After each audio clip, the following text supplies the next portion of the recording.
Salut à vous les champions et championnes, c'est Dashan, donc j'espère que vous allez bien de votre côté. On se retrouve pour les pronostics de TLC, donc je sors cette vidéo le dimanche parce que avec le gros projet qui arrive pour le 1er janvier, du coup je n'ai pas eu le temps du tout de tourner, vu que le montage hier a duré toute la journée. Mais bon, donc du coup, ce qui se passe, c'est que pour le moment, il n'y a que 7 matchs. Donc, on n'a pas de match pour le titre intercontinental ni pour le titre des États-Unis. Brock Lesnar n'est pas là pour le titre WWE. Et le titre universel n'est pas mis en jeu. Mais il y a le champion universel, mais il n'est pas mis en jeu. Et sinon, tous les autres titres sont pris en compte. Le titre Cruiserweight, non, vu qu'il est chez NXT. Donc voilà.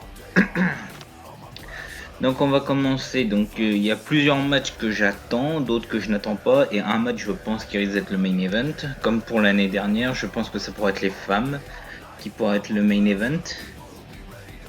Alors on va commencer déjà par le match qui m'intéresse le moins, donc on aura les Viking Raiders qui vont faire un Open Challenge pour leur titre par équipe de Raw. Ce que je peux dire c'est que à part The OC ou AOP, qui ont une alliance avec Seth Rollins maintenant, je vois pas l'intérêt et je vois pas. Ils les ont depuis quand? Ils les ont depuis quelques mois les titres. Hein. Ça doit faire 2-3 mois, je crois qu'ils ont les titres. Moi, à part The OC qui a déjà eu sa chance, qui était déjà champion, à part. À part AOP avec Rollins, je vois pas l'intérêt. Au passage, il manque des matchs aussi parce que on n'a pas aussi les titres, on n'a pas aussi le titre féminin SmackDown, j'ai oublié. Mais bon, donc du coup, Viking Riders qui font un Open Challenge, soit les AOP, soit The aussi, ou pour la surprise, les Usos qu'on n'a pas vu depuis un moment. Mais sinon, je vois pas l'intérêt. Ensuite, on va faire un autre match. Du coup, on va passer à un match de table. Donc voilà. Le match de table, ça sera Rousseff contre Bobby Lashley. Honnêtement, cette storyline, je commence à en avoir marre, quoi. L'angle à Raw lundi, il était pas super. Non, cette storyline, je m'en contrefous, quoi.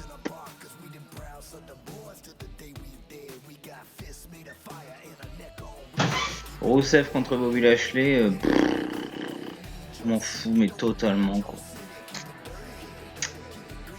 Victoire de Rousseff parce qu'il est over et il peut peut-être débouler après vers un autre titre, je sais pas.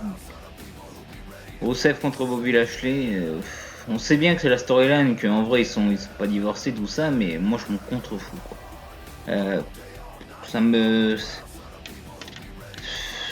saoule, elle me saoule cette rivalité, elle me saoule totalement, donc voilà. Victoire de Rousseff parce que je vois pas l'intérêt sinon de faire. Pour moi, ça doit être terminé. Après, on va passer au Rumble, donc autant que ça soit terminé.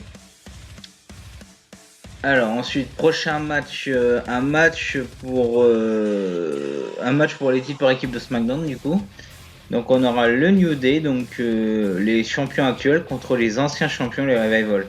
Au passage, si vous avez pas vu SmackDown, parce que ça m'a fait rigoler, c'est parce qu'en fait, au moment de l'entrée, je crois que c'est Dash Wilder. Ouais, je crois que c'est Dash Wilder au moment de son entrée à SmackDown. En fait, il a loupé son entrée, il est tombé. Ça m'a fait rigoler. Mais franchement, donc voilà. Donc ça sera un match pour les titres par équipe de SmackDown, un match de l'échelle dont on n'avait pas. Donc la seule stipulation qui manque, c'est un match de chaise. Donc, mais je vais spéculer après, vous inquiétez pas. Du coup, New Day contre Revival, les Revival, leurs contrats sont bientôt terminés. Le New Day, je vois pas l'intérêt qu'ils perdent. Je vois pas l'intérêt qu'ils perdent, donc non. Les deux matchs, autant que ça soit le New Day qui conserve. On va passer au match suivant. Donc on aura Aleister Black contre Buddy Murphy. Mettez-le pas en pré-show celui-là. Je ne veux pas voir ce match en pré-show. Parce qu'on n'a pas de pré-show actuellement. Non, donc Aleister Black contre Buddy Murphy. J'aime beaucoup les deux. J'aime beaucoup Aleister Black, j'aime beaucoup Buddy Murphy, mais pour moi c'est victoire Aleister Black parce que je pense que c'est lui qui doit être mis en avant. Même si Buddy Murphy doit être mis en avant aussi, mais Aleister Black, je pense il peut être mis en avant parce que son personnage existe depuis plus longtemps dans le roster principal que Buddy Murphy. Il est arrivé avant, c'est ça que je veux dire. Ensuite, on va passer à un autre match simple. Donc, on aura The Miz qui va affronter Bray Wyatt. Mais attention, ce n'est pas pour le titre. C'est juste un match simple. Le titre n'est pas en jeu parce que justement, c'est The Fiend qui a le titre et non Bray Wyatt. Même si c'est juste son démon, mais qu'est-ce que je peux dire sur cette rivalité ? Je trouve que c'est une bonne idée d'avoir séparé le Fiend qui est en rivalité avec Bray Wyatt, Daniel Bryan, et avoir mis seulement Bray Wyatt contre le Miz. Je pense que c'est juste un match d'intérêt. Donc moi, mon idée de base, je vais vous dire, mon idée de base, c'était que ça soit Finn Balor qui qui remporte le Rumble cette année et 2020 et que justement il affronte The Fiend par rapport à son titre en démon, mais ça va pas être le cas parce que Finn Balor est retourné chez NXT, donc mon plan est tombé à l'eau. Mais vu la rivalité, je pense que ça va être plutôt l'inverse. Du coup, ça va être Daniel Bryan qui va arriver au Rumble, parce que je pense qu'on va pas le voir avant le Rumble. Il va arriver au Rumble, il va remporter le Rumble, et il va affronter Bray Wyatt à WrestleMania. Je pense que c'est la meilleure solution à faire.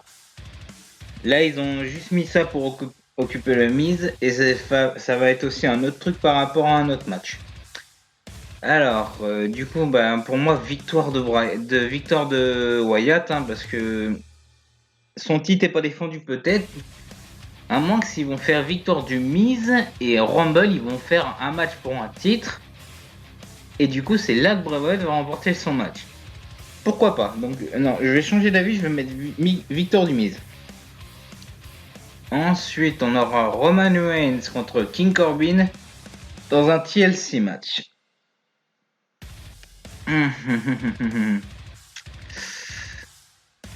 Qu'est-ce que je peux dire de cette rivalité? King Corbin, je peux pas le détester parce que c'est pas lui en fait. C'est pas lui qui a décidé de son rôle là, c'est les scénaristes. Mais honnêtement, King Corbin commence à m'énerver. King Corbin m'énerve, mais pas m'énerve pas fonction ouais je suis le roi, etc. Non, il me fait juste mourir de rire en fait, King Corbin, parce que je sais très bien que c'est pas lui qui décide, donc voilà. Surtout qu'après que j'ai appris que quand il avait attaqué Becky durant le Extreme Rules, il avait reçu des menaces de mort, donc là je le comprends. Non mais franchement King Corbin me fait juste mourir de rire. Roman Reigns c'est le nouveau Cena, c'est le nouveau héros.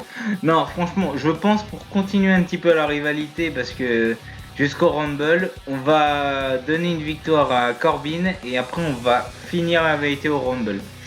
Parce que je vois pas l'intérêt de continuer la rivalité si Reigns y gagne. Donc non, Reigns il gagne tous ses matchs. Non, autant que ça soit Corbin qui gagne. Surtout qu'il s'est fait humilier l'année dernière. Donc là cette année, je pense qu'il peut remporter le combat.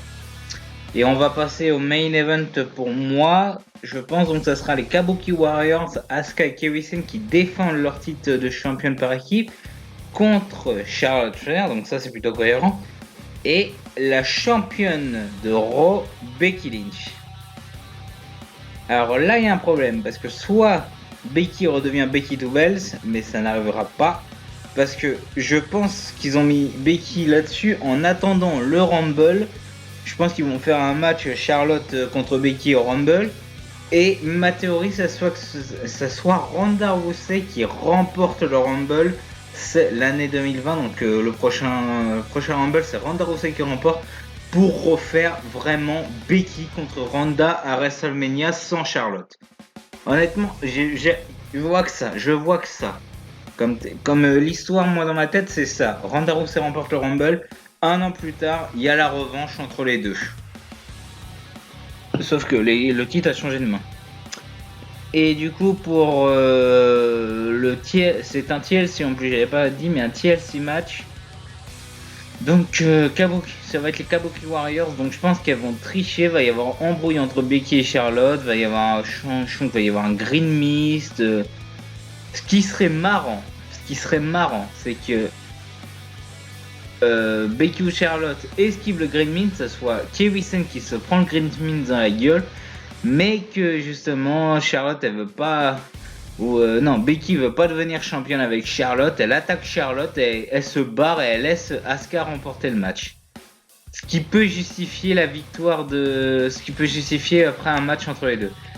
Ça serait excellent qu'ils fassent ça parce que c'est juste Becky ou Charlotte qui se prennent le Grey Smith et après c'est les autres qui remportent. Non, ça serait vraiment marrant que ça soit Kairi Sane qui prenne le Green Mist, que après Becky et Charlotte n'arrivent pas à s'entendre et Asuka en profite pour remporter les titres, pour remporter et conserver les titres. Ça serait vraiment excellent. Donc là les pronostics, il n'y a que 7 matchs, ils sont terminés, mais je vais spéculer d'autres matchs. Donc on aura, moi je spécule des matchs. Donc Rey Mysterio, j'aimerais bien avoir un match d'échelle. Rey Mysterio avoir un match d'échelle contre Drew McIntyre, Ricochet, AJ Styles, Randy Orton et Humberto Carrillo. Voilà, ça fait 6. J'aimerais bien avoir ce match-là. À moins que dans le kick-off, ils vont refaire une revanche Humberto Carrillo, Andrade. Pourquoi pas? Du coup, titre intercontinental, donc Shinsuke Nakamura de base, ça devait être contre Braun Strowman, mais il a une légère blessure apparemment, donc pourquoi pas. Qui c'est que je pourrais mettre? Pourquoi pas, ou limite Cesaro et Nakamura contre les Heavy Machinery, je sais pas. Moi je sais pas, mais Nakamura il défend plus son titre, ça commence à devenir saoulant. Ensuite, je pourrais teaser un match pour le titre de féminin de SmackDown, donc Bayley contre Lacey Evans, parce qu'il y a une bonne rivalité entre les deux. Et pourquoi pas avoir une revanche, pourquoi pas avoir aussi un match, à la limite, hein, Drake Maverick contre Elias, pourquoi pas. Elias accompagné de Dana Brooke, parce qu'apparemment il y a une petite rivalité là-dessus. On sait jamais. Du coup, je crois que j'ai dit tous les titres. Vu que Lesnar n'est pas là pour le Rumble. Donc ça m'énerve qu'il soit pas là. Un champion qui est jamais là. Ah si, un autre match que je pourrais teaser. Donc un TLC match, un troisième. Ça serait Seth Rollins contre Kevin Owens, vu la rivalité. Pourquoi pas? Donc voilà, je pense que j'ai fini de teaser, donc c'est la fin de cette vidéo, donc j'espère qu'elle vous a plu. Vidéo très courte parce que j'ai très peu d'infos pour l'instant. Donc prenez soin de vous les champions et championnes, n'oubliez pas la prochaine et n'hésitez pas à me dire vos pronostics, vous dans les commentaires. Donc voilà, à bientôt les champions et championnes.